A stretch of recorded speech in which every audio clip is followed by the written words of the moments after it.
The Greedy Python by Richard Buckley. Half hidden in the jungle green, the biggest snake there's ever been, moved back and forth and in between. The giant snake was very strong and very, very, very long. He had a monstrous appetite. His stomach stretched from left to right. He quickly gobbled in one bite whatever creatures came in sight.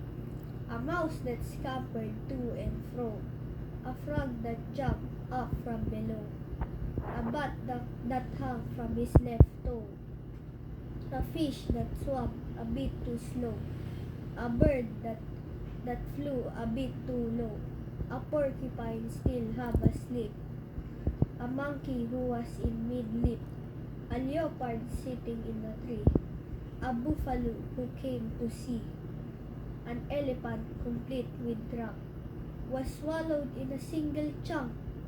I'm far too big to eat, he cried. Oh no, you're not, the snake replied. At the last python's meal was done, and he lay resting in the sun. The animals inside his skin were making quite a dreadful din.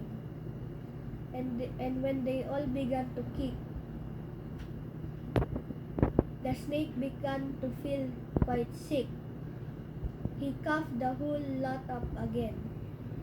Each of them, and there were 10, he soon felt better, and what's more, was hungrier than just before. He hadn't learned a single thing. His greed was quite astonishing. He saw his own tail, long and curved, and thought that was a lunch and was being served. He closed his jaws on his own rear, then swallowed hard and disappeared.